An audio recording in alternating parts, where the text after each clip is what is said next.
ಸ್ನೇಹಿತರೆ ನಮಸ್ಕಾರ. ಈಗ ನಾವು ಅವರದ್ದು ಎಲ್ಲ ನಮ್ದು ಹನಿಮೂನ್ ಪೀರಿಯಡ್ ನಾವೇನು ಹೇಳ್ತೀವಿ ಅದು ದಟ್ ಈಸ್ ಓವರ್. ಈಗ 90 ಡೇಸ್ ನಮಗೆ ಆಲ್ರೆಡಿ ಈಗ ಆಗ್ಬಿಟ್ಟಿದೆ. ಈಗ ಯಾರು ಆರ್ತಿ ನಮ್ಮ ಪ್ರಕಾರ ತಪ್ಪು ಮಾಡಿದರೆ ಮತ್ತೆ ನಾನು ನಿರ್ದಾಕ್ಷಿಣ್ಯವಾಗಿ ಅವ್ರ ಮೇಲೆ ಕ್ರಮ ತಗೊಂಡು ಇಷ್ಟು ದಿವಸ ನಾನು ಯಾಕೆಂದ್ರೆ ಇಲಾಖೆನಲ್ಲಿ 60% ಜನ ಮೇಲೆ ಆಲ್ರೆಡಿ ಈಗಾಗಲೇ ಶಿಸ್ತಿನ ಕ್ರಮ ಡಿಪಾರ್ಟ್ಮೆಂಟಲ್ ಇನ್ಕ್ವೈರಿ ನಡೀತಾ ಇದೆ. ಅದು ಯಾವ ಇಲಾಖೆ ಸಲುವಾಗಿ ಸರಿ ಇಲ್ಲ. ಅದು ಎಷ್ಟು ದೊಡ್ಡ ಮಟ್ಟಿಗೆ ಸಿಬ್ಬಂದಿ ಮೇಲೆ ಅಥವಾ ಅಧಿಕಾರಿಗಳ ಮೇಲೆ ಶಿಸ್ತಿನ ಕ್ರಮ ಅದು ಆಗ್ತಿದ್ರೆ ಅವ್ರದ್ದು ಮೊರಾಲ್ ಬಹಳ ಲೋ ಇರ್ತದೆ. ಸೊ ಆ ಒಂದು ನಾನು ಭಾವನೆ ಇಟ್ಕೊಂಡು ನಾನು ಇಷ್ಟು ದಿವಸ ನಾನು ಬಹಳ ಅವ್ರಿಗೆ ಆಸ್ಪತ್ರೆ ಕೊಟ್ಟಿದ್ದೇನೆ. ಇಲ್ಲ ನೀವು ನಾನು ನಿಮ್ಗೆ ಪ್ರೋತ್ಸಾಹನ, ನೀವು ಒಳ್ಳೆ ಕೆಲಸ ಮಾಡಿ, ನಾವು ನಿಮ್ ಜೊತೆಗೆ ಇದ್ದೀವಿ, ನಿಮ್ಗೆ ನಾವು ಬಹುಮಾನ ಕೊಡ್ತೀವಿ, ನಿಮ್ಗೆ ಅಕ್ನಾಲೇಜ್ ಮಾಡ್ತೀವಿ, ನಿಮ್ಗೆ ನಾವು ರಿಕಗ್ನೈಸ್ ಮಾಡ್ತೀವಿ ನಿಮ್ಮ ಇದೆ. ಆದ್ರೆ ಯಾರು ಕೆಟ್ಟ ಕೆಲಸ ಈಗ ಮಾಡ್ತಾರೆ ಸರ್. ನಾವು ಇಷ್ಟು ದಿವಸ ನಾನು ಬಹಳ ಹೇಳ್ಬೇಕು, ಒಂದೆರಡು ಸಂದರ್ಭ ಬಂತು, ಆದ್ರೂ ಕೂಡ ನಾನು ಅದು ಅಷ್ಟು ಅವ್ರಿಗೆ ಸ್ವಲ್ಪ ಟೈಮ್ ಕೊಟ್ಟೆ ಅವ್ರಿಗೆ.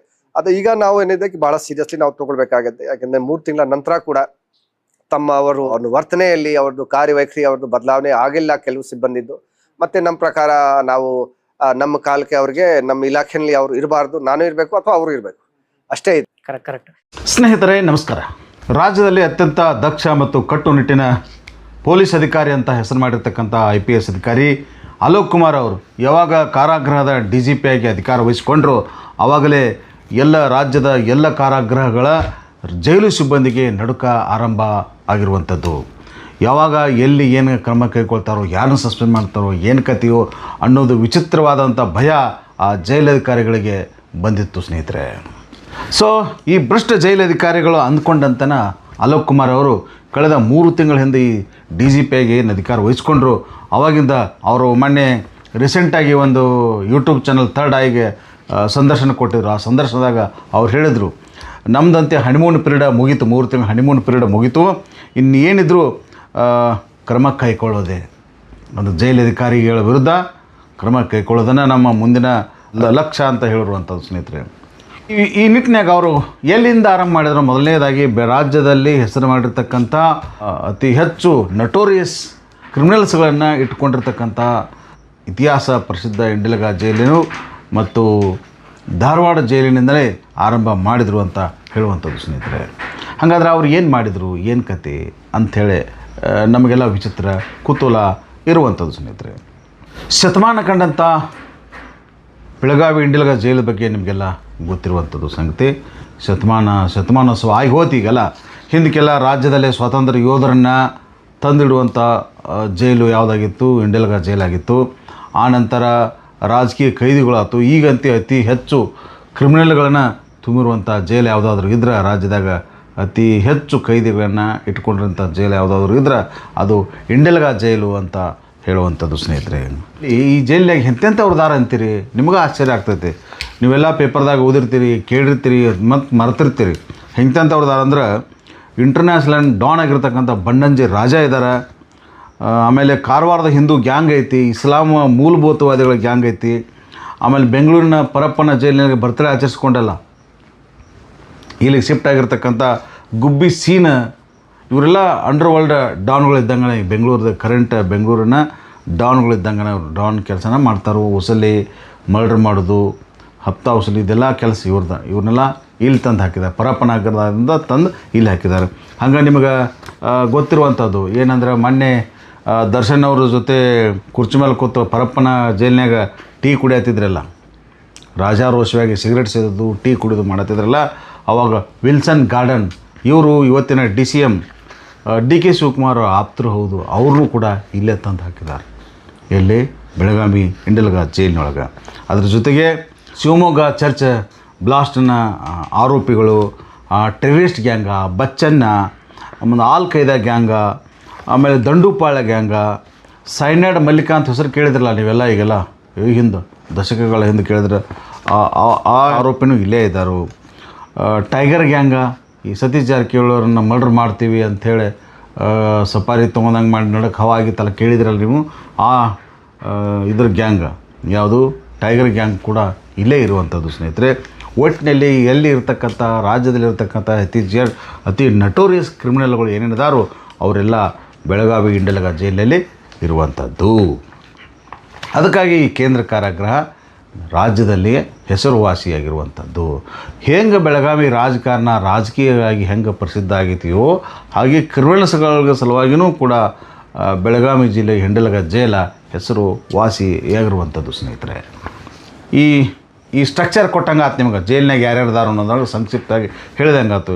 ಇಲ್ಲಿ ವಿವಿಧ ಬ್ಯಾರಕ್ಳೊಳಗೆ ಅಲ್ಲೇ ಒಳಗೆ ಗ್ಯಾಂಗ್ಗಳು, ಕೈದಿಗಳು ತಮ್ಮ ಗ್ಯಾಂಗ್ ಮಾಡ್ಕೊಂಡಿರ್ತಾರೋ, ತಮ್ಮ ಅನುಯಾಯಿಗಳದೊಂದು ಗ್ಯಾಂಗ, ಮತ್ತೊಂದು ಗ್ಯಾಂಗ, ವಿರೋಧಿಗಳ ಗ್ಯಾಂಗ, ಹೊರಗೆ ಏನು ಬಡ್ದಾಡಿರ್ತಾರೋ ಆ ಗ್ಯಾಂಗ್ ಒಳಗೆ ಇಬ್ಬರು ಹಾಕಿದಾಗ ಅವ್ರನ್ನೊಂದು ಕಡೆ ಅವ್ರದ್ದೊಂದು ಬ್ಯಾರಕ, ಇವ್ರದೊಂದು ಬ್ಯಾರಕ, ಬೇರೆ ಬೇರೆ ಕಡೆ ಹಾಕಿರ್ತಾರೋ.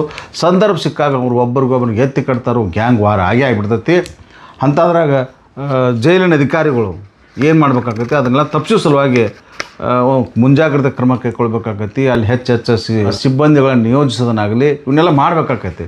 ಕೆಲವೊಮ್ಮೆ ಹಂಗೆ ಆಗಂಗಿಲ್ಲ. ಅದ ಜೈಲು ಅಧಿಕಾರಿಗಳನ್ನ ಕೆಲವೊಮ್ಮೆ ಕುಮ್ಮಕ್ಕೆ ಕೊಟ್ಟು ಗ್ಯಾಂಗ್ ವಾರ್ ನಡ್ಸೋಕೆ ಹಿಂದಿಂದ ಆರೋಪ ಕುಮ್ಮಕ್ಕೆ ಕೊಡ್ತಾರೋ ಅನ್ನೋ ಒಂದು ಆರೋಪ ಕೂಡ ಜೈಲು ಅಧಿಕಾರಿಗಳ ಮೇಲೆ ಇರುವಂಥದ್ದು ಸ್ನೇಹಿತರೆ.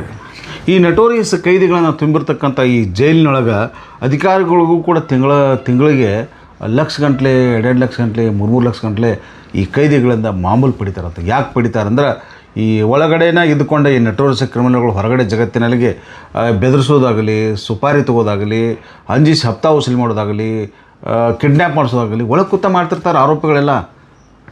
ಒಳಗಿರುವಂಗೆ ಅವ್ರು ಇರ್ತಾರೋ ರೌಡಿಗಳು, ಹೊರಗೆ ಅಟಪಟ ಕೆಲಸ ಆಗ್ತಿರ್ತೈತಿ. ಇದಕ್ಕೆಲ್ಲ ಮೂಲ ಸಪೋರ್ಟ್ ಯಾರಂದ್ರೆ ಜೈಲಧಿಕಾರಿಗಳು.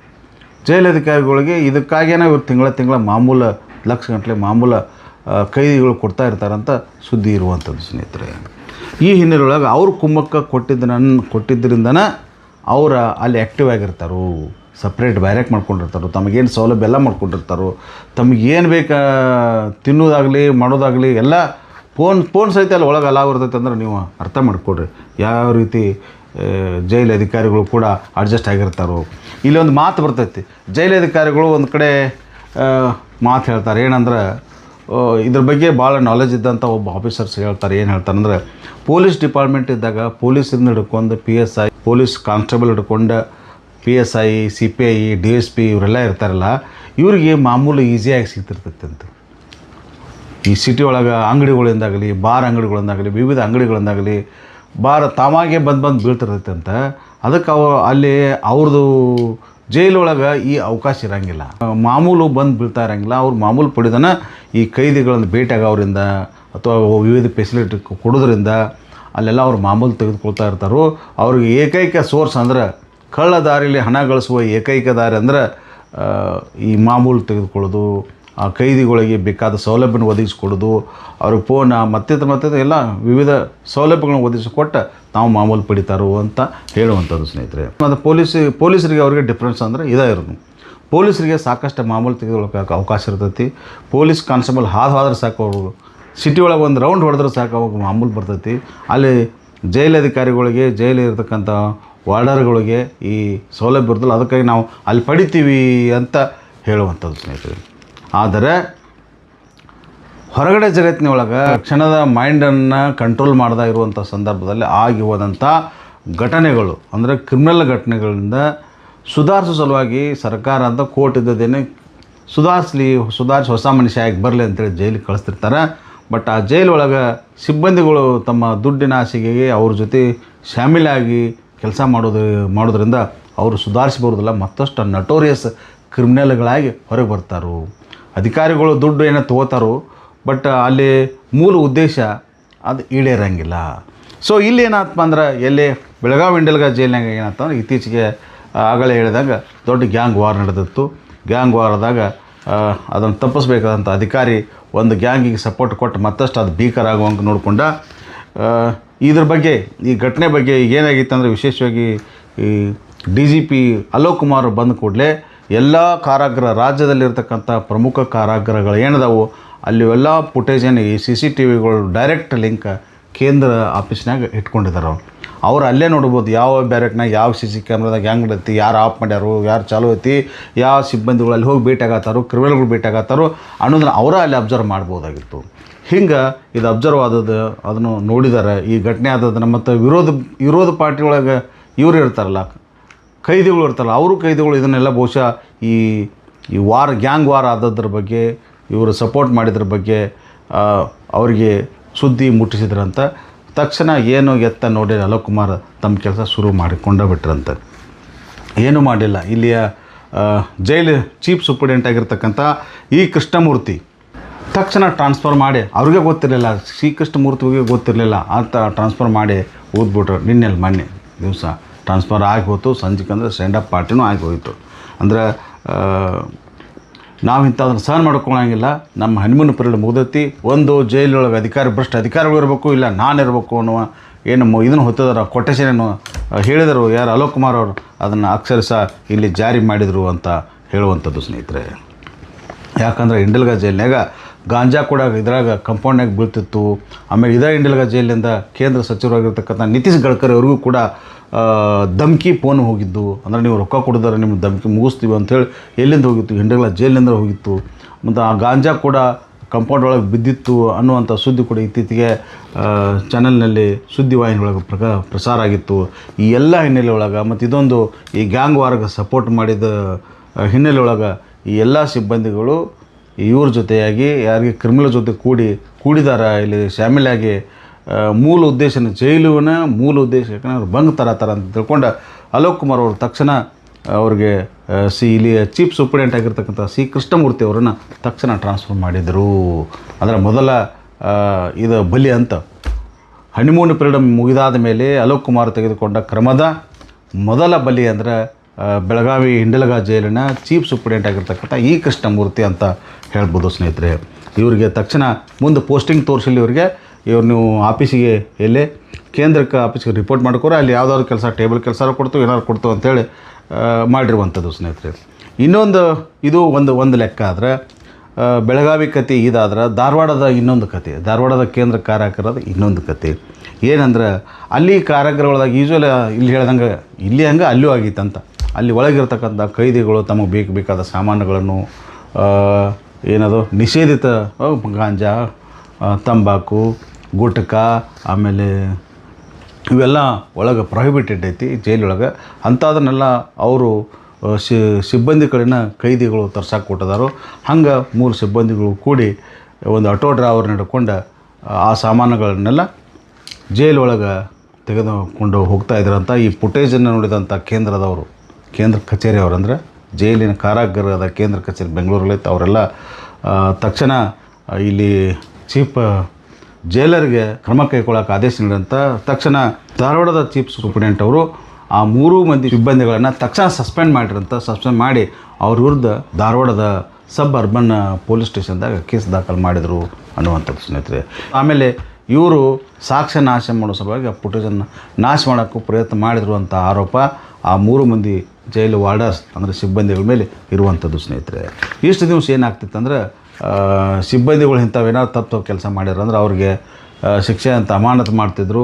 ಮತ್ತೊಂದು ಅಮಾನತು ಅವಧಿ ಮುಗಿದಂತ ಅವ್ರಿಗೆ ಮರು ಜಾಯಿನ್ ಮಾಡ್ಕೋತಿದ್ರು. ಸೊ ಈಗ ಇವ್ರನ್ನ ಸಸ್ಪೆಂಡ್ ಮಾಡೋದಲ್ದ ಅವ್ರ ಮೇಲೆ ಕ್ರಿಮಿನಲ್ ಕೇಸ್ ದಾಖಲೆ ಮಾಡಿರುವಂಥದ್ದು.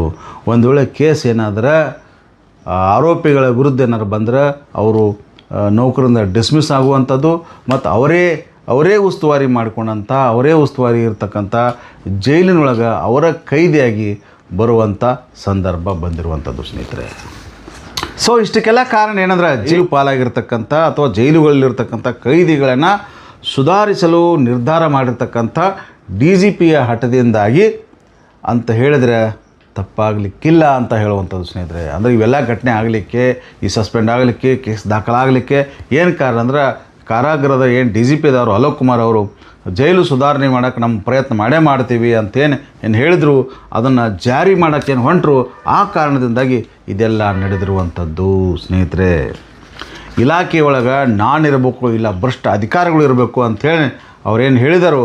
ಆ ಇಲಾಖೆಯ DGP ಅಲೋಕ್ ಕುಮಾರ್ ತಮ್ಮ ಹೇಳಿಕೆಗೆ ನಿಷ್ಠರಾಗಿ ರಾಜ್ಯದ ಕಾರಾಗೃಹದಲ್ಲಿರ್ತಕ್ಕಂಥ ಭ್ರಷ್ಟ ಅಧಿಕಾರಿಗಳನ್ನು ಮನೆಗೆ ಕಳುಹಿಸಿ ಇಲಾಖೆಯನ್ನು ಕ್ಲೀನ್ ಮಾಡುವ ಕೆಲಸವನ್ನು ಶುರುವಿಟ್ಕೊಂಡಿದ್ದಾರೆ ಅಂತ ಹೇಳುವಂಥದ್ದು ಸ್ನೇಹಿತರೆ. ಸೊ ಅವರ ಈ ನಿರ್ಧಾರ ಯಾರ್ಯಾರನ್ನು ಬಲಿ ತೆಗೆದುಕೊಳ್ಳುತ್ತೋ, ಯಾವ್ಯಾವ ಅಧಿಕಾರಿಗಳನ್ನಾಗಲಿ, ಸೂಪರಿಂಟೆಂಟ್ ಆಗಲಿ, ಜೈಲರ್ಗಳನ್ನಾಗಲಿ ಯಾರ ಮನೆಗೆ ಕಳಿಸ್ತೈತೋ, ಯಾರನ್ನ ಜೈಲಿಗೆ ಕಳಿಸ್ತೈತೋ ಅನ್ನೋದನ್ನು ಸ್ವತಃ ಅವರೇ ಇವರೆಲ್ಲ ಲಾಬಿಗೆ ರಾಜ್ಯದಲ್ಲಿರ್ತಕ್ಕಂಥ ಎಲ್ಲ ಕಾರಾಗೃಹಗಳ ಜೈಲು ಅಧಿಕಾರಿಗಳು ಏನಿದಾರೋ ಅವರ ರಾಜಕೀಯ ಪ್ರಭಾವದಿಂದಾಗಿ ಅಲೋಕ್ ಕುಮಾರ್ ಅವರ ಬಲಿ ಹಾಕರು ಅಥವಾ ಅವರು ಬಲಿ ಹಾಕರು ಅನ್ನೋದನ್ನು ಮುಂದಿನ ದಿನಗಳು ಹೇಳಲಿವೆ ಅಂತ ಹೇಳ್ತಾ ಇವತ್ತಿನ ಸಂಚಿಕೆಗೆ ವಿರಾಮ ಹೇಳ್ತಿದ್ದೀನಿ ಸ್ನೇಹಿತರೆ. ನಮಸ್ಕಾರ.